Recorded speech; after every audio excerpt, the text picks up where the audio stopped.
lot of things that have been just sort of on the fly for quite a bit this year, at least in observations. You know, we still do have sort of the same distribution of cotton in terms of the far north and the far south.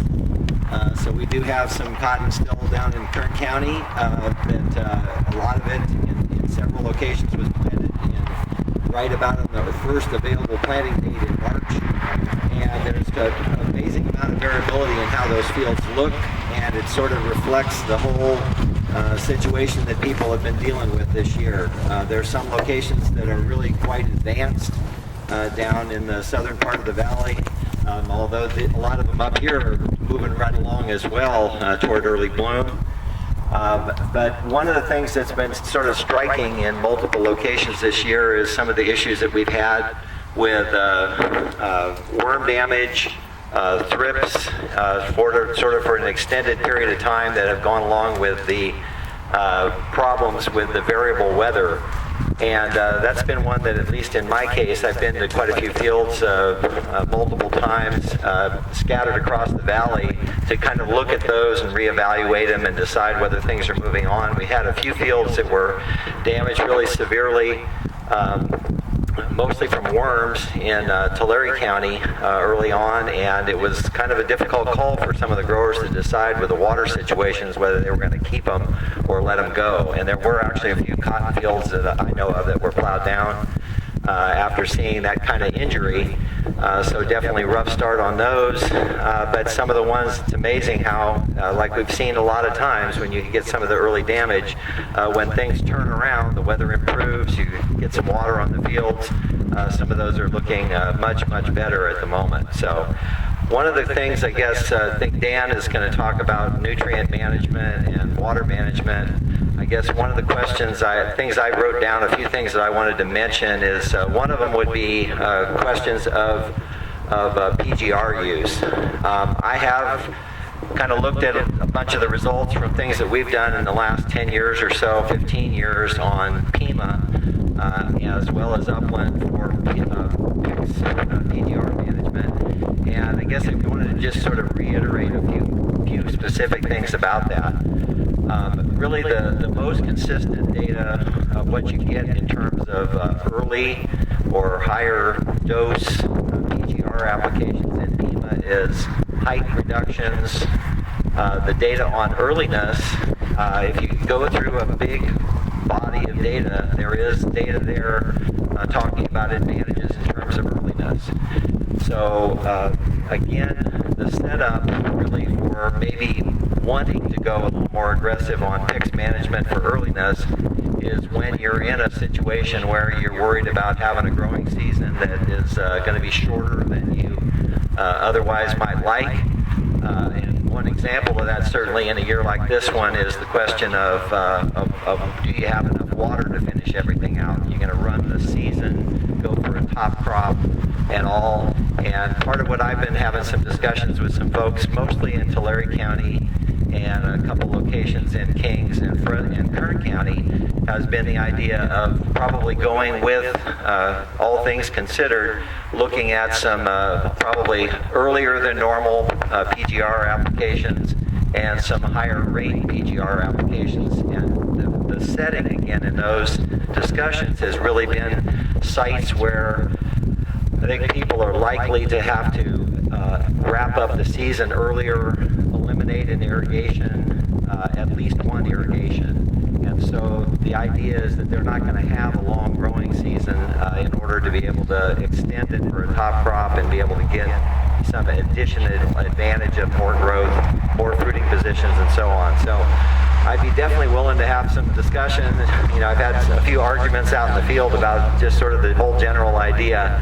I know a lot of people really don't like the concept of shorter season production practices in cotton, but I definitely think this is one of those years, particularly in locations where people are on groundwater wells, they have competing crops that they want to use some of their water on. The cotton, in a lot of locations, it's not going to be the type of situation where they can go for 3.5, 4.5 bale yields. And one of the trade-offs is wrap things up earlier, accept a lower yield to some extent that goes along with eliminating at least one late season irrigation, and then having some alternative uses for that water. And I imagine Dan will get into it, but a few of the discussions that I've had so far with folks, again, mostly in the South Valley, have been on alternative approaches for irrigation management with drip, and a lot of discussion just in general of alternate row irrigation in some of the furrow irrigated fields.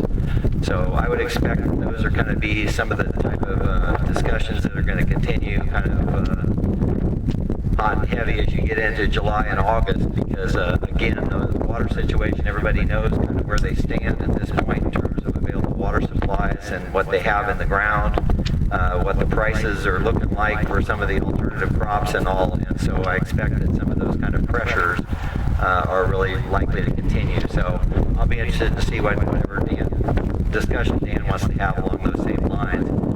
And because it certainly also potentially can have some impact on what you may or may not want to do in terms of not only PGR management, but nutrient management as well. Because again, I think nobody likes the idea of reduced expectations in terms of yield performance and all. But I think that's the situation that we're dealt in quite a few locations. And that aside, it's been kind of surprising to me to see how I was at least a little more pessimistic maybe 5 or 6 weeks ago with what some of these fields look like. But it's amazing to me how a lot of them have really kind of turned around and actually look quite good right now. So I was at some meetings maybe a month and a half ago and asked to sort of describe a lot of the field sites in general across the valley. And to me, I would have a much more optimistic view of the yield potential in a lot of these fields now than what I would have, say, a month and a half ago or a month ago. I don't have a whole lot of other things. I know we're going to probably hear plenty of discussion about pest management issues and some of the challenges. I guess I do want to say, just to provide some fodder probably for Pete or somebody to disagree with me later, a few of the fields that I was following in terms of some of the early injury that was really extensive with thrips down in Kern County, a few of those locations, I definitely was kind of on the side of doing something in terms of treatment applications in these sites, just because the damage was so persistent and there was essentially no leaf area on these plants. And so again, that's not a standard type of situation, but I do think that maybe 10-15% of the locations on a bad year like for thrips like this, particularly in some of the upland fields that I was looking at, upland Acala fields that were probably seed fields, they were really, really severely damaged, and it held them back for probably several weeks. And there were a lot of sort of the candelabra type of plants that developed because of all the really severe injuries in the terminals, and to some extent, a lot of the data that says that you actually have a lot of very good chance for recovery of very severe early season thrips injury. The data also, at least that I've looked at, still says that you're going to get delays in fruiting development, and again, in a year like this one, that may not be something that you particularly want.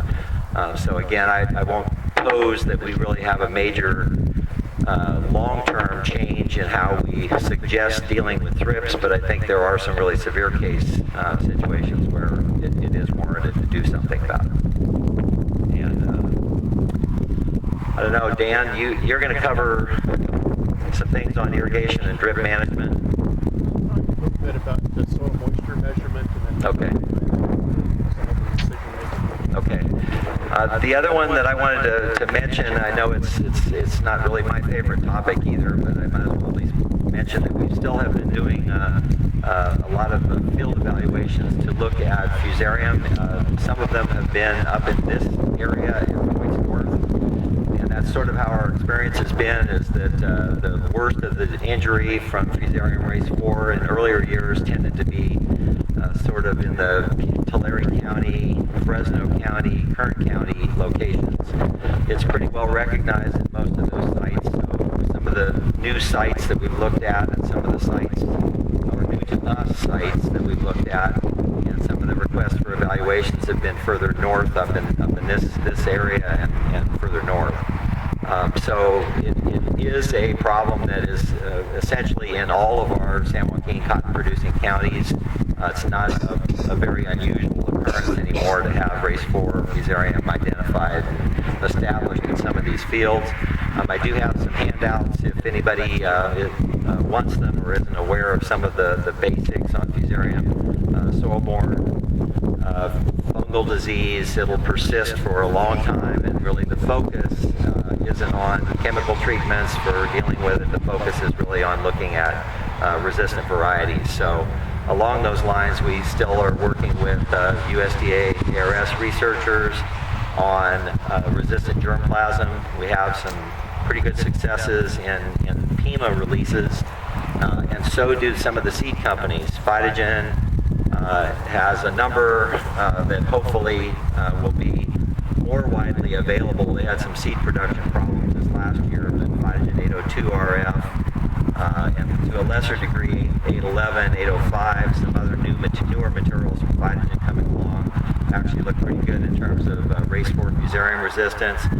There is some competition coming along from Monsanto Delta Pine with the DP348 RF Pima, and it's going to be a longer wait, unfortunately, I think, from the seed companies or from the USDA program for identifying some better materials in the acalas and uplands. So we are putting together a list, and there are some things that do look better, sort of a better group than a worse group among some of the upland acala type materials as well. But again, there's some successes coming along, and certainly would still recommend that if you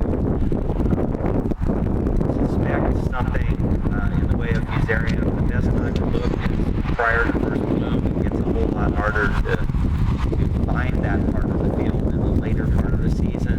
And so if there are any requests for looking at fields for fusarium, you can still contact Dan Monk or you can contact me, and we'll be glad to go take a look at it. We can run the tests and give you an answer to whether it's a race 4 fusarium or not. So I think with that, unless I don't know if there's any specific questions or anything or things that Dan or Pete want to see me cover or mention, I can do that. Questions for Dr. Bob? Oh man, you off easy. They're saving them all for you. Oh